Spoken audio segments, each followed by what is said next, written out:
Hello বন্ধুরা, সবাইকে good morning. মহা অষ্টমীর সবাইকে শুভেচ্ছা।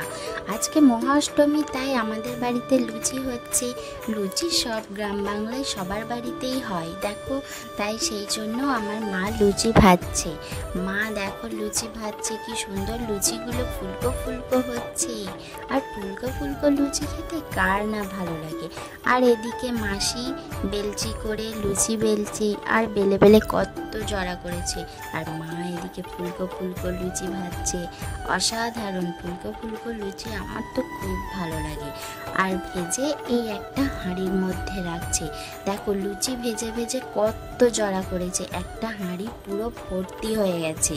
আর লুচি করেছে, তার সাথে সাথে আরও অনেক কিছু করেছে। লুচির সাথে সাথে ছোলার ডাল হয়েছে, আর তারপরে এদিকে বোঁদে হয়েছে, আর তারপরে এদিকে কুমড়োর তরকারি হয়েছে। আরও অনেক কিছু হতো, কিন্তু অতটা টাইম পাওয়া যায়নি, কারণ অষ্টমীর দিনে অষ্টমীর পুষ্পাঞ্জলি দিতে হয়, ব্যস্ত থাকতে হয় একটু বেশি, তাই বেশি টাইম পাওয়া যায় না। আর অত কিছু আইটেম করলেও খাওয়া যায় না, সেই জন্য অল্প কিছুই করা হয়েছিল। কারণ এখন পুজোর 4 দিন, তাই 4 দিন অনেক কিছু খাওয়া দাওয়া হবে, সেই জন্য পেট খারাপও হতে পারে। সেই জন্য আর বেশি না করে অল্পই করেছিলাম। আর খাওয়া দাওয়ার পরে আমরা সন্ধ্যাবেলায় বেরিয়ে পড়লাম ঠাকুর দেখতে। একটা টোটো করে আমরা সবাই মিলে ঠাকুর দেখতে গিয়েছিলাম। আমার দুটো মাসি এসেছিল, মা, আমি, বড় মা, আমরা সবাই গিয়েছিলাম। আর এখানে একটা শ্যামসুন্দরে ঠাকুর দেখতে গিয়েছিলাম। সেখানে এই যে ঠাকুরটা তোমরা দেখতে পাচ্ছ, দেখো কি সুন্দর ঠাকুরটা দেখতে লাগছে, অসাধারণ। আর পুজো মণ্ডপে ঢোকাই যাচ্ছিল না, এত ভিড় হয়েছিল কি বলবো। আমি তো মানুকে কোলে নিতেই পারছিলাম না, কারণ আমি একটা জরির কাপড় পরেছিলাম, তো সবসময় মানু গড়িয়ে গড়িয়ে পড়ে যাচ্ছিল। সেই জন্য মা, মাসি, বড় মা ওরাই বেশিরভাগ কোলে নিচ্ছিল। তো এই মন্দিরটা দেখো আরও ভালো লাগছে, কি সুন্দর, চারিদিকে ভিড় কত। মাঝখানটাই একটা শিব ঠাকুর রাখা আছে, তার চারিপাশে রাউন্ড করে একদিক থেকে ঢুকতে হচ্ছে, একদিক থেকে বেরোতে হচ্ছে, কারণ না হলে ভিড় সামলানো যাবে না। আর ঠাকুরটা অসাধারণ লাগছে। আর এই আর একটা মন্দির, আর একটা থিমে চলে এসেছি। এটা হচ্ছে আড়ুইয়ের একটা মন্দির।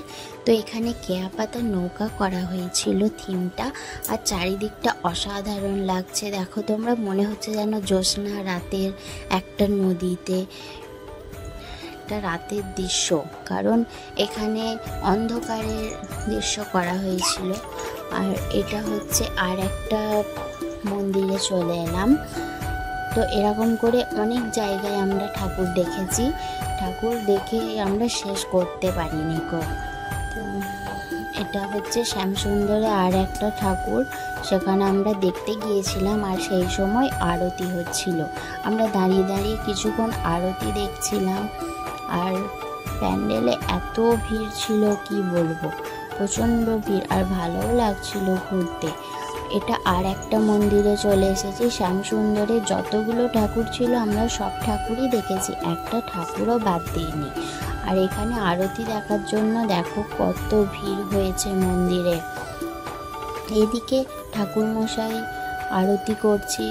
আমরা আরও অন্যান্য জায়গা ঘুরবো বলে সেই জন্য আমরা এক জায়গায় বেশিক্ষণ টাইম দিতে পারিনি। আর এই একটা থিম যেটা বললাম, কেয়া পাতার নৌকা। এখানে দেখো নৌকার উপরে মা দুর্গা বসে আছে, আর চারিদিকটা কি সুন্দর কাগজের ফুল দিয়ে সাজানো হয়েছে। কেয়া পাতার নৌকা, নৌকার উপরে তাই মা বসে আছে। আর চারিদিকে কি সুন্দর অন্ধকার, অসাধারণ জ্যোৎস্না রাতের দৃশ্যর মতো দেখানো হয়েছে।